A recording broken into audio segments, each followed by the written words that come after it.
Todos somos mulheres. Houve já 3 guerras mundiais.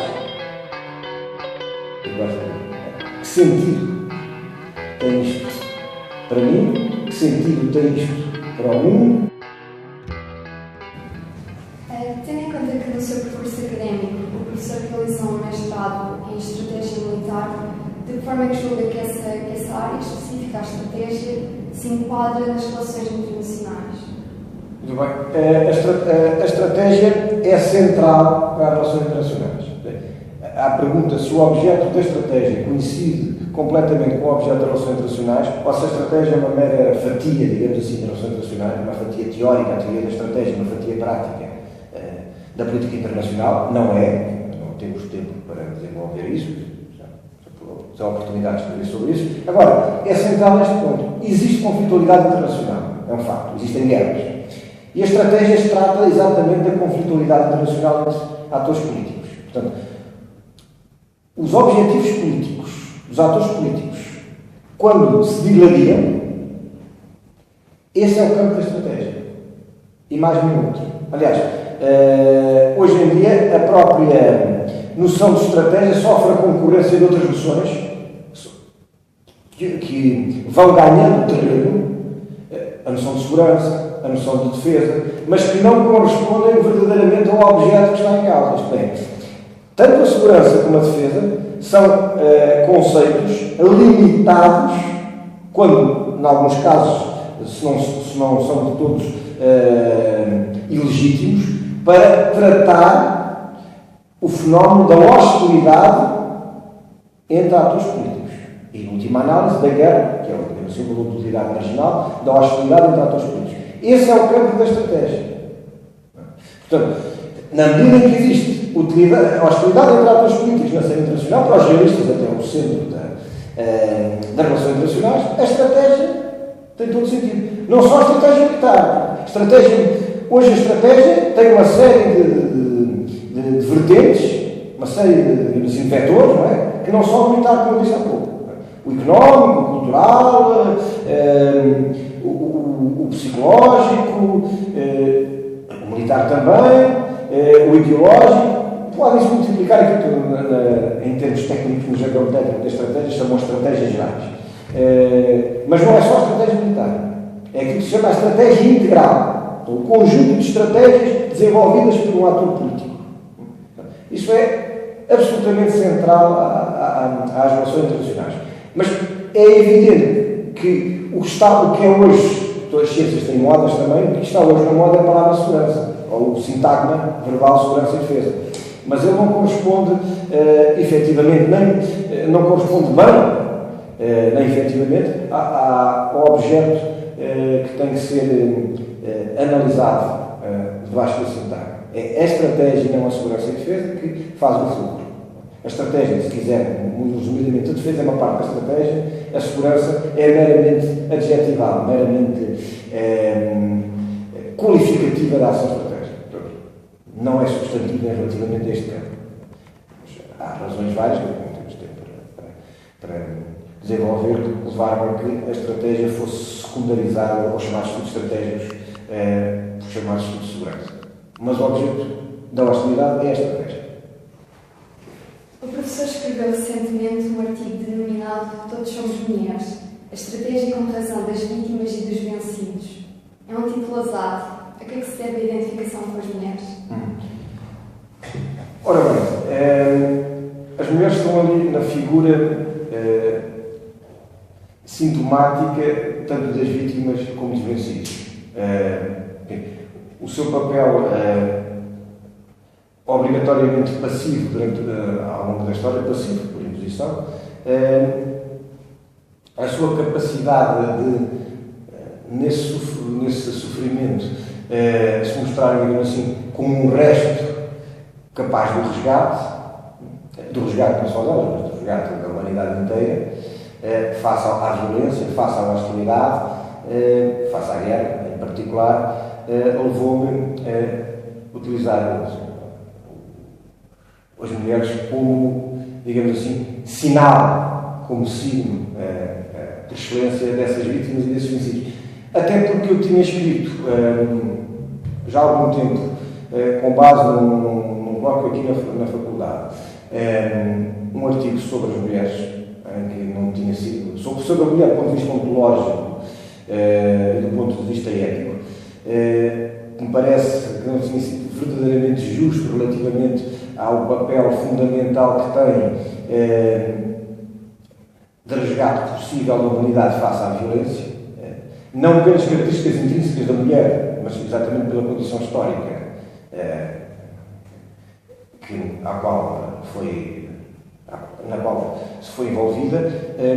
Nesse sentido, achei que a mulher era e é, ainda hoje, provavelmente deixará de ser, um exemplo, ou melhor, um sinal claro desse sentido, das vítimas vencidos face às potestades que nos obrigam sempre a sermos, digamos assim, as vítimas dessa violência.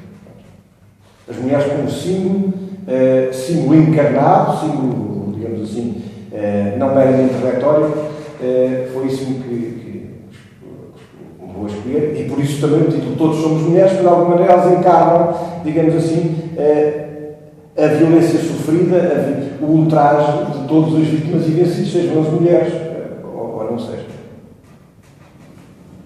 Adquirem relevo no seu pensamento vários conceitos de natureza filosófica e teológica. Qual é que é a importância destes para o conhecimento do político e da guerra? Eu creio que são aspectos centrais. Na questão da guerra, tanto o filosófico como o teológico tem estado presente ao longo da história. Teologia sobre a guerra, filosofia sobre a guerra é coisa que não falta a muitos pensadores, a muitos filósofos, a muitos teólogos, porque a guerra, no fundo, a guerra implica com o ser mais próprio do homem, com a recusa do ser mais próprio do homem, e obriga-nos, digamos, a pôr as questões penúltimas e as questões últimas.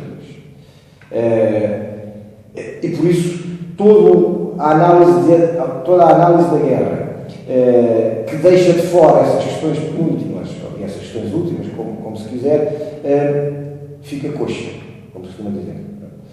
Fica limitada.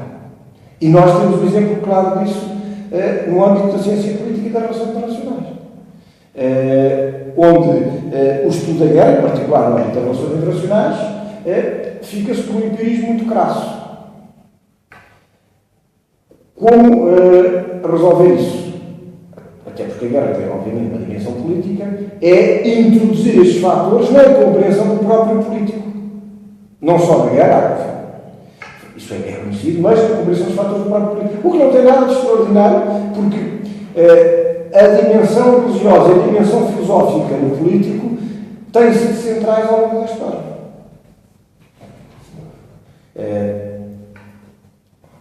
Para sintetizar, muitos até, creio que acho conhecer razão sobre isso, muitos dos conceitos atuais secularizados de política são conceitos que derivam da teologia e se transmutam na secularidade política. Portanto, tem o lastro teológico e o lastro filosófico ou teológico também presente.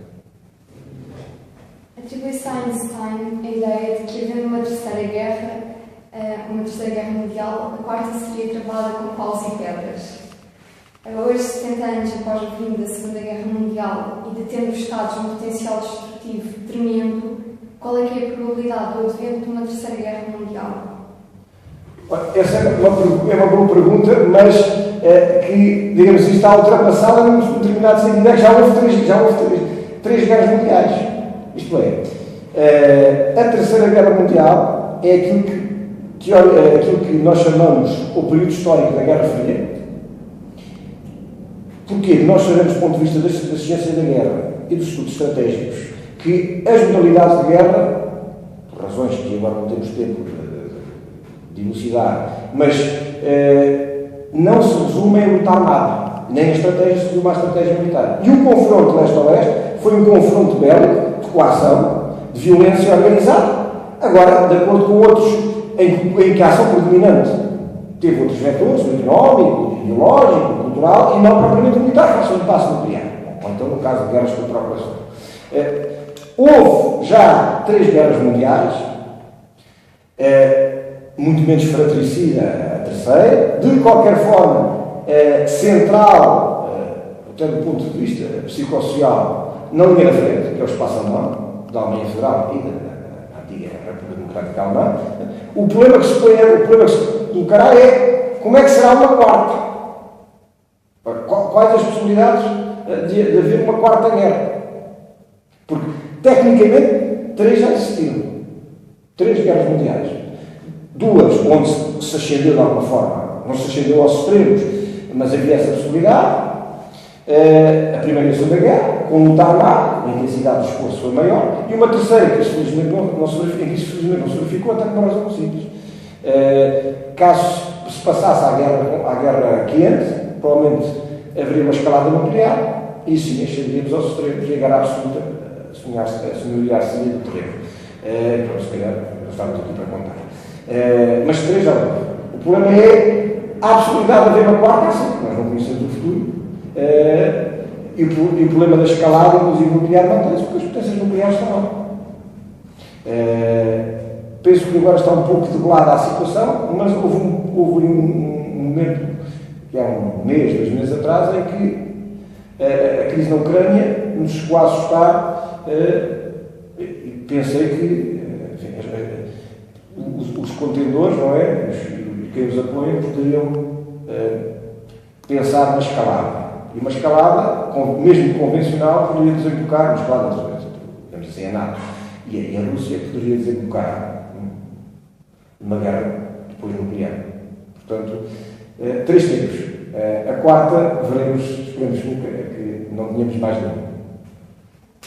Muito bem, por fim, eu queria perguntar-lhe, tendo em conta a sua qualidade de docente e de coordenador da licenciatura, que conselho gostaria de deixar aos alunos de CPRI? Bom, o normal é dizer estudem, mas mais importante, diria que estudar é fundamental, mas mais importante que isso é refletirem sobre aquilo que estudam, equacionarem aquilo que estudam. Não só do ponto de vista crítico das matérias que são mencionadas, e dos claims, dos trabalhos que têm que fazer, mas, muito mais importante, julgo eu, equacionarem isso no conjunto das vossas vidas, das vidas particulares de cada um. Que sentido tem isto para mim? Que sentido tem isto para o mundo? Que sentido tem isto, se quiserem, do ponto de vista da realidade, a conjugação com outros saberes? Que sentido tem isto do ponto de vista existencial? Isso é mais importante. Quer dizer, é pensarem, neste caso, o curso de Ciência Política e Relações Internacionais, pensarem enquadrado nas vossas vidas, nas vossas existências. Este, diria que é o aspecto central. Claro, para isso precisam de se pesar, não faltar sistematicamente, como nós todos os professores nos apercebemos aqui na casa, apesar do regime de faltas, mas mais importante que isso é absorverem as mensagens, refletirem criticamente sobre elas, tanto do ponto de vista técnico-científico, digamos assim, mas também do ponto de vista geral, existencial, do vosso enquadramento no mundo, no real, uma palavra, como referição. Esse é o conselho que dou. O resto é relativamente secundário. Este é o essencial. Obrigada, professor. Obrigado.